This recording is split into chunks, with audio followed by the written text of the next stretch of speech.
A Vida Mentirosa dos Adultos, capítulo 4. Em uma tarde em que os dois não estavam em casa, aproveitei para fuçar um móvel no quarto deles onde minha mãe guardava os álbuns, nos quais mantinha em perfeita ordem as fotografias dela, do meu pai e as minhas. Eu conhecia aqueles álbuns de trás para frente, já os havia folheado várias vezes. Documentavam principalmente todo o relacionamento deles, os meus quase 13 anos de vida. E eu já sabia que ali, misteriosamente, os parentes da minha mãe surgiam com frequência. Já os do meu pai eram raríssimos, e sobretudo dentre os poucos que apareciam não estava a tia Vitória. Todavia eu lembrava que em algum lugar no móvel havia também uma velha caixa de metal no qual ficavam guardadas em desordem as imagens de como os meus pais eram antes de se conhecerem. Como eu vira aquelas fotos poucas vezes, sempre na companhia da minha mãe, esperava encontrar lá no meio algumas fotos da minha tia.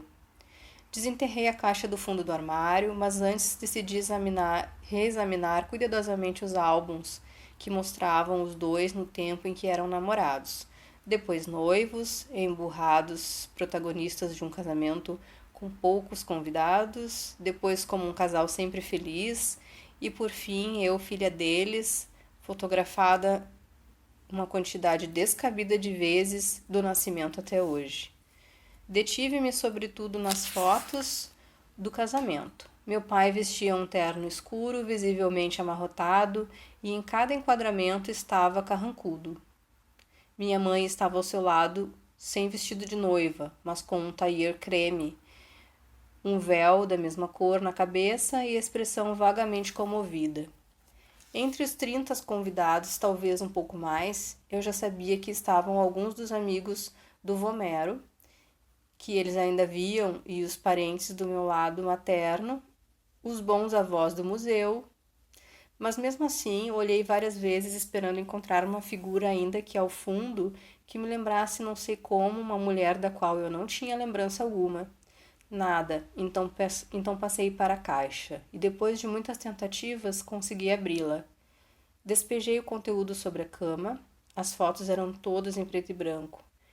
As que retratavam as adolescências separadas deles não tinham ordem nenhuma. Minha mãe alegre com os colegas da escola, com amigas da sua idade, na praia, na rua, graciosa e bem vestida, estavam misturadas com as de meu pai pensativo, sempre solitário, nunca de férias, com a calça esfolada nos joelhos e um paletó com mangas curtas demais.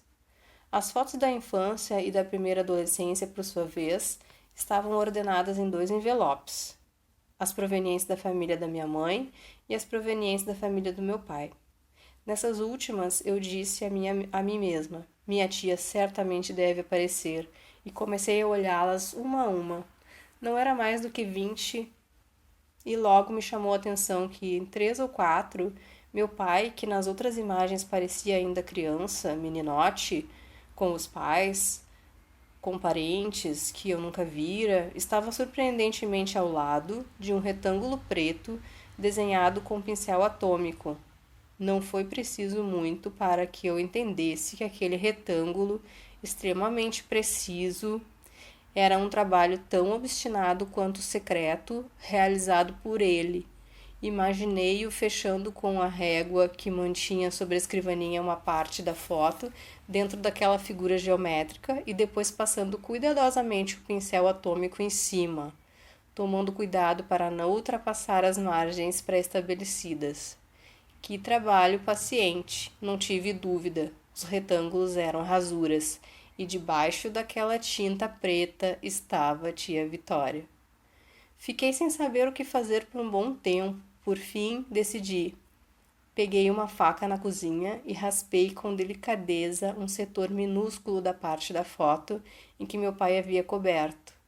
Logo percebi que só aparecia o branco do papel. Fiquei ansiosa e parei. Eu sabia que estava contrariando a vontade de meu pai, e me assustavam as ações que podiam me privar ainda mais do seu afeto.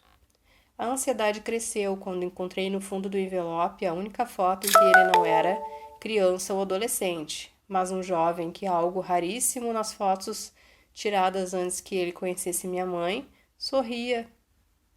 Ele estava de perfil, tinha o olhar alegre, os dentes retos e branquíssimos. Mas o sorriso, a alegria não se dirigiam a ninguém. Ao lado havia dois daqueles retângulos extremamente precisos, dois caixões nos quais, em um tempo certamente diferente daquele momento cordial da foto, fechara o corpo da irmã e sabe-se lá de quem mais. Concentrei-me naquela imagem por muito tempo. Meu pai estava na rua, vestia uma camisa quadriculada de mangas curtas. Devia ser verão. Atrás dele havia a entrada de uma loja. Do letreiro lia-se apenas Ria. Via-se uma vitrine, mas não era possível entender o que estava exposto.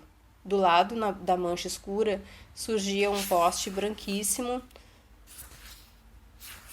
com os contornos marcados, e depois havia sombras compridas, uma delas evidentemente de um corpo feminino. Meu pai, embora obstinado em apagar as pessoas que estavam ao seu lado, deixara a marca delas na calçada. Empenhei-me outra vez em raspar aos poucos a tinta do retângulo, mas parei ao perceber que também naquele caso surgia o branco. Esperei um ou 2 minutos e recomecei. Trabalhei com leveza, podia ouvir minha respiração no silêncio da casa.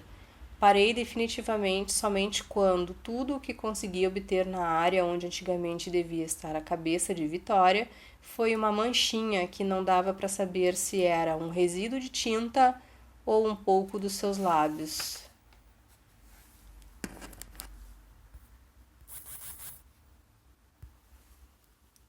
Capítulo 5. Rearrumei tudo e guardei dentro de mim a ameaça de parecer com a irmã rasurada do meu pai. Nessa época, fui ficando cada vez mais distraída e cresceu minha rejeição pela escola, o que me assustou. Eu queria voltar a ser a boa aluna que havia sido até alguns meses antes. Era muito importante para os meus pais. Até pensei que se conseguisse tirar novamente ótimas notas, voltaria a ser bonita e a ter um bom caráter. Mas não consegui. Ficava aérea nas aulas. Em casa jogava todo o meu tempo fora na frente do espelho. Aliás, olhar-me no espelho tornou-se uma obsessão. Eu queria entender se minha tia estava de fato aflorando em meu corpo, mas como não sabia qual era seu aspecto, acabei por procurá-la em cada detalhe que me mostrasse uma mudança. Assim, traços nos quais até então eu não havia reparado se tornaram evidentes. As sobrancelhas muito densas, os olhos pequenos demais e de um castanho sem luz, a testa exageradamente alta, os cabelos finos, nem um pouco bonitos, ou talvez não mais bonitos àquela altura, que se colavam ao crânio, as orelhas grandes com lobos pesados, o lábio superior curto, com uma repugnante penugem escura, o inferior muito grande, os dentes que pareciam ainda ser de leite, o queixo pontudo e o nariz, como se esticava sem garbo para o espelho. Como estava ficando largo, como eram tenebrosas as cavernas entre o septo e as asas. Aqueles eram elementos do rosto de tia Vitória, ou meus e apenas meus. Eu deveria esperar uma melhora ou piora? Meu corpo, aquele pescoço comprido que parecia prestes a se partir como o fio da teia de uma aranha, aqueles ombros retos e ossudos, aqueles seios com seus mamilos escuros que continuavam a inchar, aquelas pernas finas que subiam demais, quase chegando a minhas axilas. Aquela era eu, ou a vanguarda da minha tia. Ela em todo o seu horror. Estudei-me, observando ao mesmo tempo meus pais. Como eu era sortuda, eu não podia ter pais melhores. Eram lindos e se amavam desde a adolescência. O pouco que eu sabia da história deles tinha sido contada por meu pai e minha mãe. Ele, com sua distância divertida de sempre, ela de maneira amavelmente emocionada, sempre sentiram tanto prazer em cuidar um do outro que a decisão de ter um filho fora tomada relativamente tarde, já que haviam se casado ainda muito jovens. Eu nasci quando minha mãe tinha 30 anos e meu pai pouco mais de 32. Fui concebida entre 1000 ansiedades expressas por ela em voz alta, por ele consigo mesmo. A gravidez foi difícil. O parto, 3 de junho de 1979, um tormento infinito. Meus primeiros 2 anos de vida, a demonstração prática de que a partir do momento em que vim ao mundo, a vida deles se complicou. Preocupado com o futuro, meu pai, professor de História e Filosofia na escola de ensino fundamental e médio mais prestigiosa de Nápoles, intelectual bastante conhecido na cidade, amado pelos alunos aos quais dedicava não somente as manhãs, mas tardes inteiras, começou a dar aulas particulares por necessidade, preocupada, por sua vez, com o presente de contínuos choros noturnos, assaduras, que cobriam a pele, dores de barriga, caprichos ferozes. Minha mãe, que lecionava latim e grego em uma escola de Piazza Carlo III e revisava romances melosos, passou por uma longa depressão. Tornou-se uma professora ruim e uma revisora distraída. Essas foram as confusões que causei assim que nasci. Mas depois me tornei uma menina quieta e obediente, e eles aos poucos se recuperaram.